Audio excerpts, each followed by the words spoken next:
Hello YouTube, hello Facebook, hello the world overall. My name is Morgan James Does Games, and with me to help celebrate this spooky day is the cutest little cat in the world. Yes, you are, Sir Stella Avdora from Breadsticks. Kitty. Alright, and this would be a very, very scary tale of how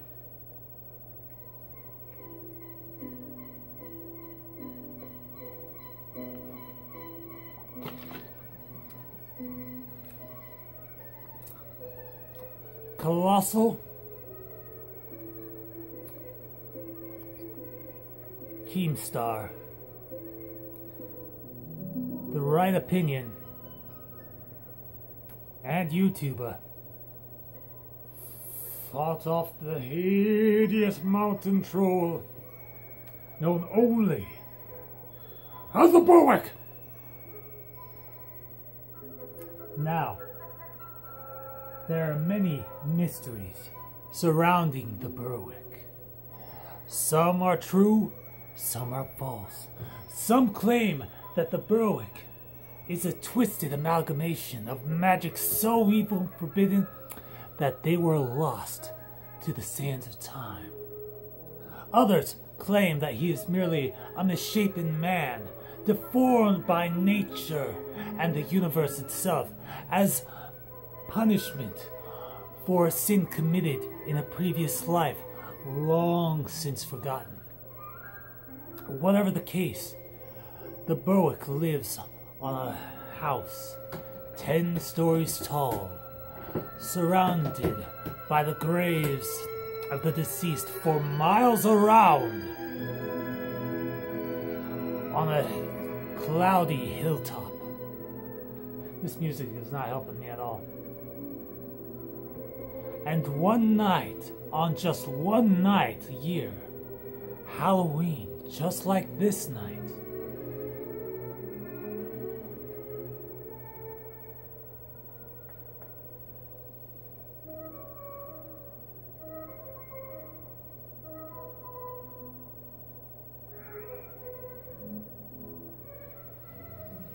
the Berwick is allowed to roam free, unhindered by the cursed image that humanity views him as.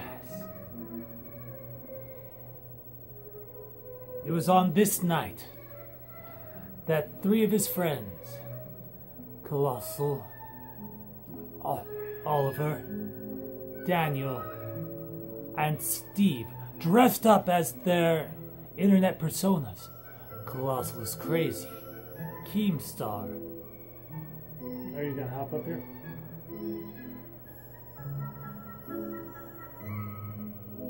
And the right opinion.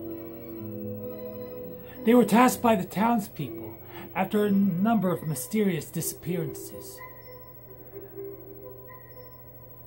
which mainly involved children for some reason. Fuck it, we're just rolling with this.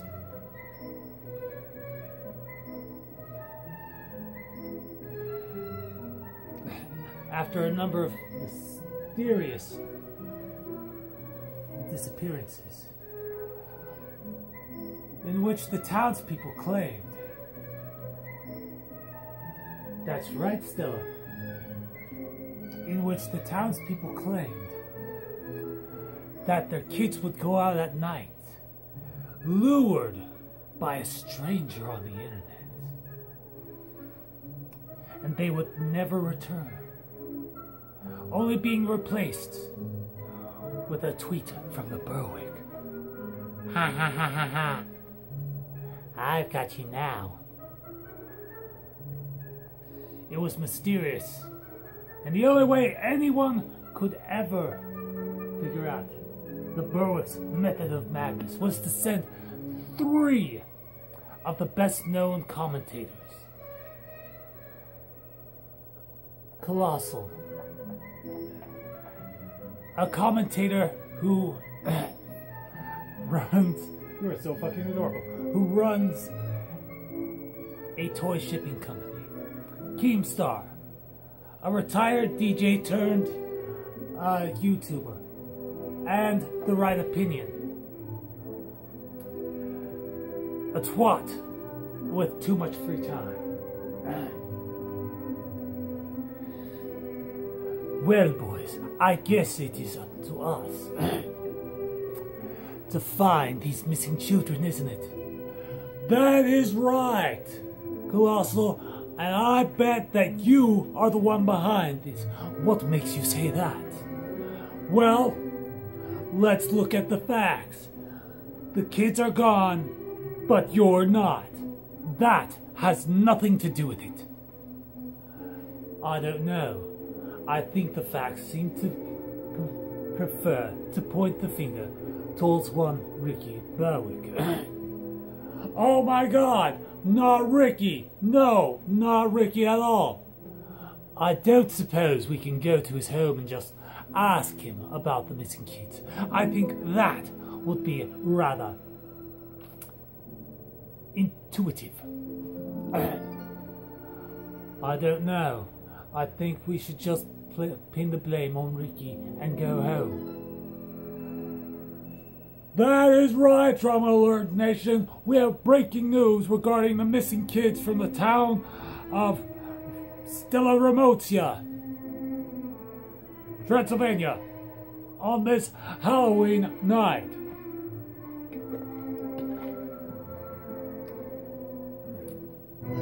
That is correct.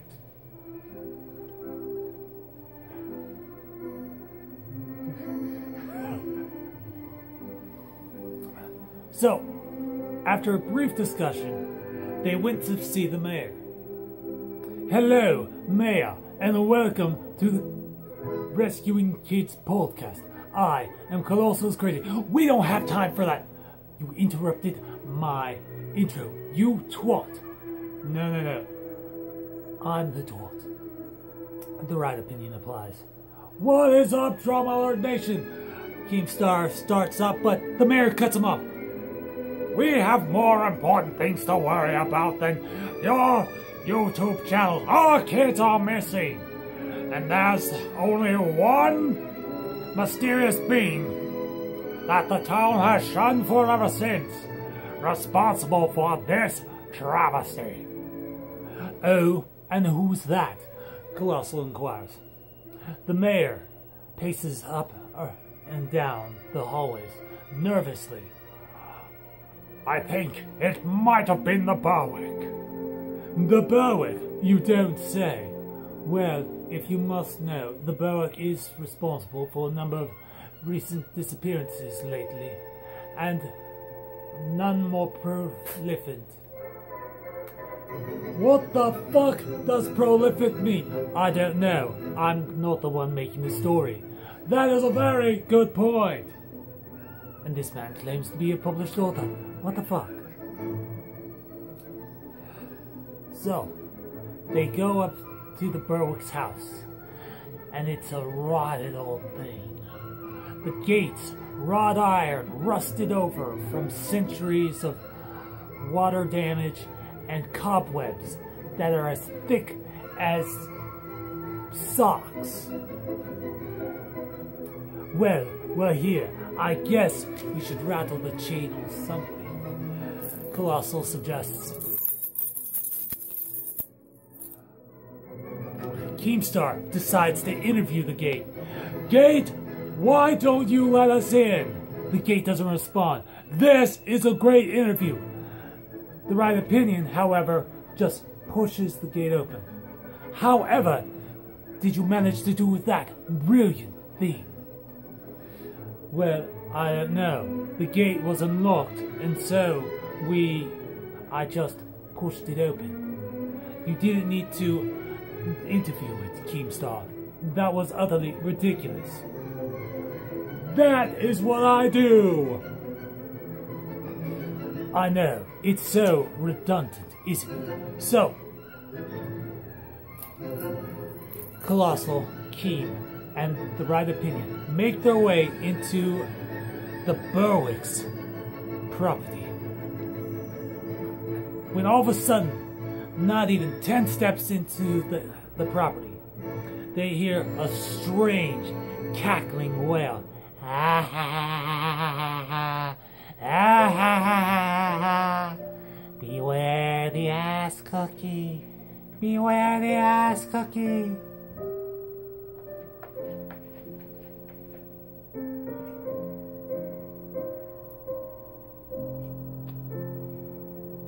There you go, baby. Do not be on the pumpkin. Good girl. So, thank you. So, Keemstar starts freaking out. What the fuck was that? The right opinion notices something suspicious about Keemstar. Daniel, why do you always have your arms spread out as if you're about to order McDonald's really, really intensely? Keemstar is like, my arms were broken in a desk slamming accident. So now I am done like this. Are you licking the pumpkin? You are, aren't you? You are licking the pumpkin. Colossal turns to the front door, which is 10 feet away, because they just entered and it's a relatively small property, but it's like 10 stories tall.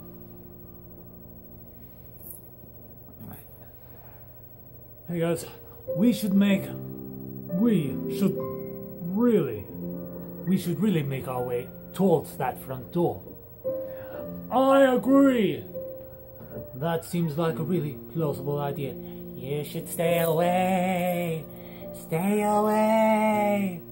The Berwick calls out, warning them to stay away for some mysterious reason. You really should stay away. There are no kids here. You know what? I think we should definitely go in because there are definitely kids trapped within that thing's house.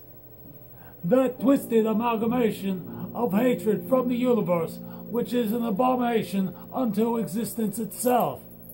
But despite the universe's best efforts, it continues to survive, for that is the curse of the Berwick. I don't know, I think I'd rather like him on the internet. He makes ass cookie videos! Ass cookie videos! All this is done in love, just for Halloween, okay? Don't take any of this personally. So, they burst in through the door, and there's the Berwick.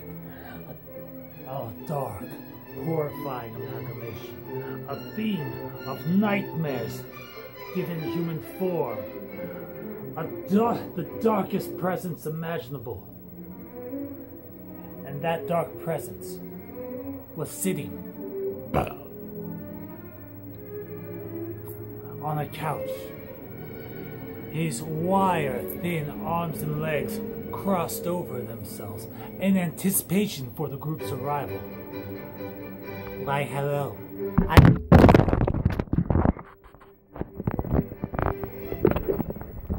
Warned you not to come.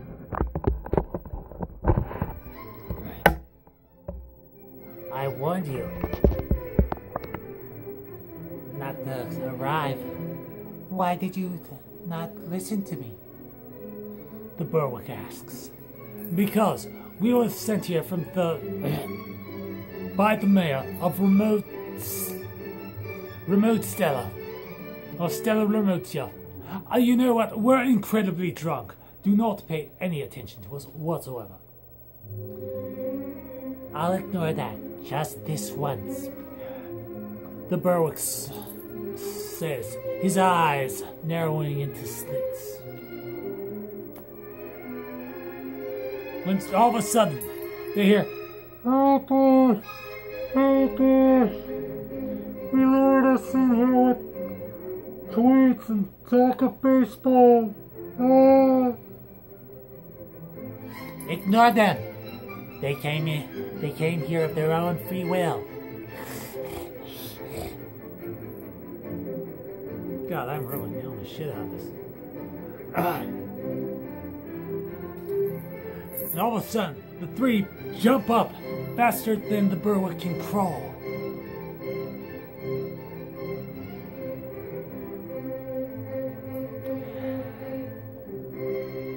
In front of them, there was a heavily chained door, locked from the inside and the outside, which made no sense since the kids could just essentially just unlock it. Which they did, because they were intelligent, and this story makes fucking sense. The Berwick shrieks and reels back in horror and saves the pumpkin from falling. Because that actually kind of sucked. Because the creator of this story worked really, really hard on this pumpkin. Jack-o'-lantern. Fuck it. How did you know? The Berwick asks, completely shocked and surprised at this outcome, even though it was fucking obvious from the very beginning. We just followed the clues. Colossal replies. I interviewed the gate. It went swimmingly. Keemstar replies. I followed along, and you know, you live right next door to the mayor. I just want you to know that. Yeah, he and I are friends. Colossal picks Ricky up. His one weakness. And he rattles him around and he goes, Why? Why did you take all these kids? Because I want to talk to them about sports, about movies. I like Star Wars too. And then, in a flash, he rips off his pants and stares Colossal dead in the eyes and goes, Alright, you know what to do. And that was the moment where Colossal flung him down a flight of conveniently placed stairs for story purposes. I'll be back! The Berwick falls, bopping and banging and crashing into every step and stone along the way. And it is a really a long staircase. So either that or I just really like handboating. This place is starting to smell like pumpkin now. And after a moment's silence, the Berwick laid still. I'll be back in the next Twitter video, he screams. So, Colossal, Keemstar, and the Right Opinion gather up all the kids and run out of the house. Keemstar interviews a can of gasoline and a lit match. And it goes as well as could be expected because they just kind of hooked up and the whole place went up in flames. And needless to say, it was a very happy Halloween. Except for the Berwick, who, you know, sadly, he did survive because he was at the very bottom of the basement. There were like several floors. And there was a lot of gasoline that kind of trailed, but, you know, he, stayed warm, not crispy warm. He survived. He also had house insurance, so, and fire insurance, so he was able to get another place set up. But that is the horrifying story of the Berwick.